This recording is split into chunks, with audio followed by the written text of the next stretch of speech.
আপনি কোন দিকে যাচ্ছেন? আপনি যেদিকে যাচ্ছেন সেটা কি আপনাকে আলটিমেট সাকসেসের দিকে নিয়ে যাবে? সেটা কি আপনাদেরকে জান্নাতের পথের দিকে নিয়ে যাচ্ছে? আপনি একটু ভাবার চেষ্টা করুন, একটু বুঝুন, থামুন। আর কত?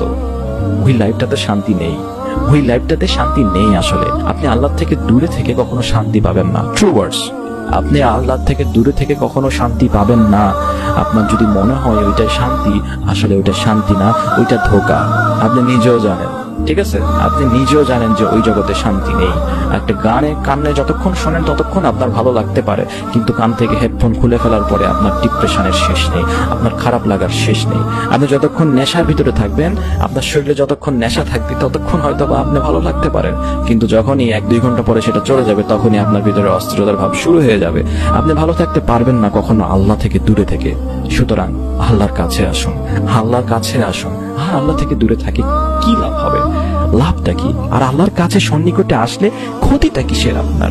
বরং তো সে জায়গায় লাভ আল্লাহ, কারণ তিনি হচ্ছেন আমাদের রব। তিনি আমাদেরকে খাওয়ান, তিনি আমাদেরকে পড়ান, তিনি আমাদের ইচ এন্ড এভরি বিষয়গুলো আমাদেরকে দিয়ে সাহায্য করেন। তাহলে আমরা কেন আল্লাহ থেকে নিজেদেরকে দূরে রাখবো? কেন আল্লাহ থেকে আমাকে পালিয়ে বেড়াবো? কেন যখনই নামাজের সময় হবে তখনই আমরা কেটে পড়বো?